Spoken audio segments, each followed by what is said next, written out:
ബിസ്മില്ലാഹിർ റഹ്മാനിർ റഹീം. അസ്സലാമു അലൈക്കും വറഹ്മത്തുള്ളാഹി വബറകാതുഹു. അൽഹംദുലില്ലാഹി റബ്ബിൽ ആലമീൻ വസ്സലാത്തു വസ്സലാമു അലാ അഷ്റഫിൽ മുർസലീൻ വഅലാ ആലിഹി വസഹ്ബിഹി അജ്മഈൻ.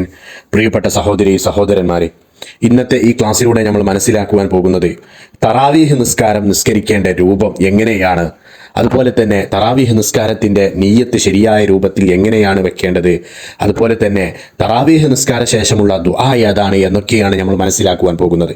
പരിശുദ്ധമായ പുണ്യ റമളാൻ മാസത്തിൽ എത്തിയിരിക്കുകയാണ് നമ്മളെല്ലാവരും. പ്രിയപ്പെട്ട സഹോദരി സഹോദരന്മാർ, പൊന്നുമക്കൾ എല്ലാവരും, എൻ്റെ ഈ ശബ്ദം ശ്രവിക്കുന്ന എല്ലാവരും, നിങ്ങൾ മറ്റുള്ളവർക്ക് കൂടി പറഞ്ഞു കൊടുക്കുക.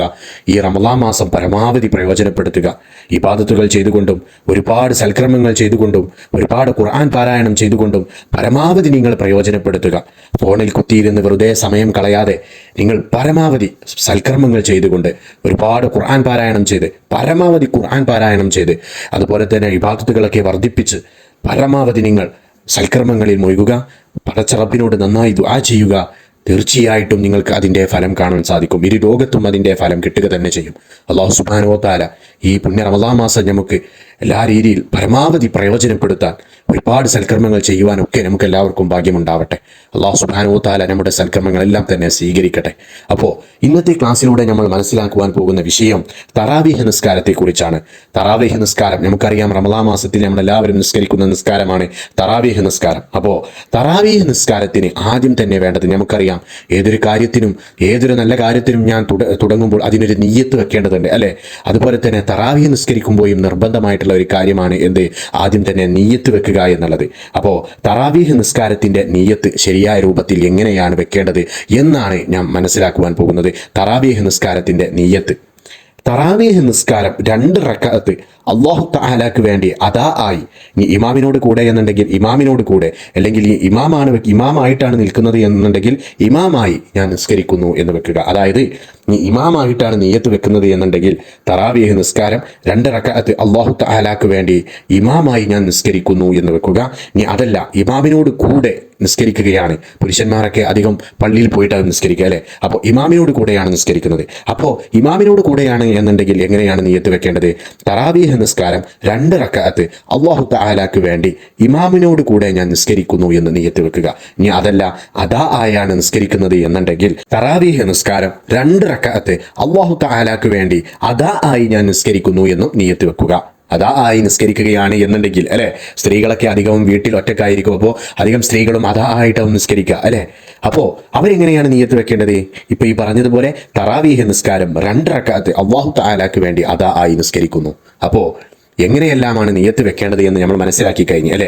നിയ്യത്ത് നിർബന്ധമായിട്ടുള്ള കാര്യമാണ്. അപ്പോൾ നിയ്യത്ത് നമ്മളെല്ലാവരും മനസ്സിലാക്കി കഴിഞ്ഞു.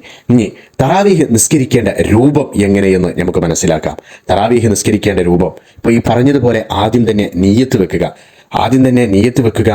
എന്നിട്ട് നിയ്യത്ത് ചെയ്ത ശേഷം തക്ബീറത്തുൽ ഇഹ്റാം ചൊല്ലി വജ്ഹത്തും സൂറത്തുൽ ഫാത്തിഹയും വേറെ ഏതെങ്കിലും ഒരു സൂറത്തും ഓതിയ ശേഷം, അതായത് നിയ്യത്ത് ചെയ്ത ശേഷം തക്ബീറത്തുൽ ഇഹ്റാം ചൊല്ലി വജ്ഹത്തു സൂറത്തുൽ ഫാത്തിഹ അതുപോലെ മറ്റൊരു സൂറത്തും ഓതിയ ശേഷം റുക്കൂഉം ഇഅ്തിദാലും സുജൂദും നിർവഹിച്ച് 2 റക്അത്ത് പൂർത്തീകരിക്കുക.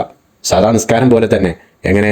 സാധാ നിസ്കാരത്തിൽ നമ്മളെല്ലാവരും ചെയ്യുന്നത് പോലെ തന്നെ തക്ബീറത്തുൽ ഇഹ്റാം ചൊല്ലി വജ്ഹത്തു സൂറത്തുൽ ഫാത്തിഹ മറ്റൊരു സൂറത്തും ഓതിയ ശേഷം റുക്കൂഉം ഇഅ്തിദാലും സുജൂദും നിർവഹിക്കുക. ഈ റുക്കൂവിലും ഇഅ്തിദാലിലും സുജൂദിലും ഒക്കെ സാധാരണ ഞാൻ ചൊല്ലുന്നത് പോലെയെല്ലാം ചൊല്ലി ഇവയൊക്കെ നിർവഹിച്ച് 2 റക്അത്ത് പൂർത്തീകരിക്കുക. 2 റക്അത്തിന് ശേഷം നിങ്ങൾ അതിനിടയിൽ ചൊല്ലേണ്ട ദിക്ർ ചൊല്ലുക. ശേഷം വീണ്ടും 2 റക്അത്ത് നിസ്കരിക്കുക.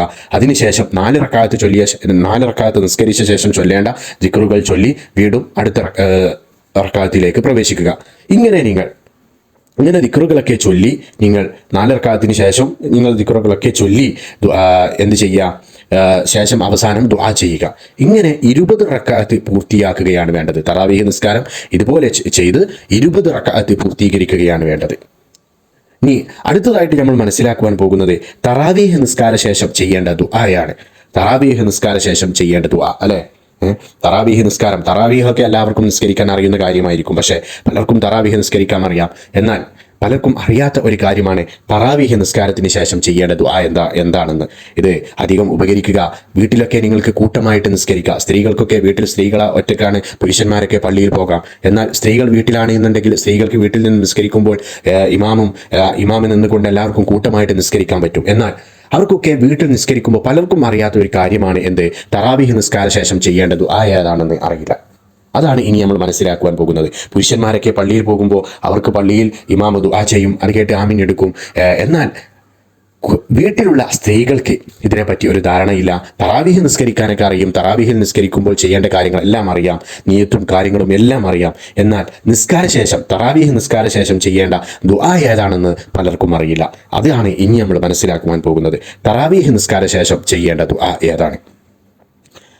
അൽഹംദുലില്ലാഹി റബ്ബിൽ ആലമീൻ അല്ലാഹുമ്മ സ്വല്ലി അലാ സയ്യിദിനാ മുഹമ്മദിൻ വഅലാ ആലി സയ്യിദിനാ മുഹമ്മദ് اللهم إن لك في كل ليلة من ليالي شهر رمضان واتقاء وطلقاء وخلصاء وأمناء من النار.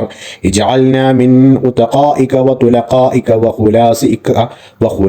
وخلصائك وأمنائك من النار. اجعلنا يا إلهنا يا الله يا الله يا الله من السعداء المقبولين ولا تجعلنا من الأشقياء المطرودين. ربنا آتنا في الدنيا حسنة وفي الآخرة حسنة وقنا عذاب النار. ربنا تقبل منا إنك أنت السميع العليم وتب علينا إنك أنت التواب الرحيم. آمين برحمتك يا أرحم الراحمين. ഇതാണ് തറാവീഹ് നിസ്കാരത്തിന് ശേഷം ചെയ്യേണ്ട ദുആ. ഇത് അറിയാത്തവരുണ്ട് എന്നുണ്ടെങ്കിൽ ഇത് അധികവും അറിയാതിരിക്കുക. ഒറ്റക്കായി നിസ്കരിക്കുന്നവർ അല്ലെങ്കിൽ വീട്ടിൽ കൂട്ടമായി നിസ്കരിക്കുന്നവർക്കൊക്കെ ഇത് അറിയാതിരിക്കാനാണ് സാധ്യത. അതുകൊണ്ട് ഇത് അറിയില്ല എന്നുണ്ടെങ്കിൽ പ്രിയപ്പെട്ടവർ എന്ത് ചെയ്യുക? ഇതൊരു ബുക്കിലേക്ക്, നിങ്ങൾ നല്ല വൃത്തിയുള്ള ഒരു ബുക്കിലേക്ക് ഇത് എഴുതിയെടുക്കുക. എന്നിട്ട് ഇത് പഠിച്ചു വെക്കുക. എന്നിട്ട് തറാവീഹ് നിസ്കാരത്തിന് ശേഷം ഈ ദുആ ചെയ്യുക. ഇങ്ങനെയാണ് തറാവീഹ് നിസ്കരിക്കേണ്ടത്. അല്ലാഹു സുബ്ഹാനഹു വ തആല നമ്മുടെ സൽക്കർമ്മങ്ങളെല്ലാം തന്നെ സ്വീകരിക്കട്ടെ, നമ്മുടെ ഇബാദത്തുകളെല്ലാം തന്നെ സ്വീകരിക്കട്ടെ. ഈ പുണ്യ റമളാൻ മാസം നമുക്ക് പരമാവധി പ്രയോജനപ്പെടുത്താൻ നമുക്ക് എല്ലാവർക്കും ഭാഗ്യമുണ്ടാവട്ടെ. നാളെ മുത്തുനബിയോടൊപ്പം നമുക്ക് എല്ലാവർക്കും സ്വർഗം നൽകട്ടെ. ആമീൻ ആമീൻ ആമീൻ യാ റബ്ബൽ ആലമീൻ. ദുആ വസിയത്തോടെ അസ്സലാമു അലൈക്കും വറഹ്മത്തുള്ളാഹി വബറകാതുഹു.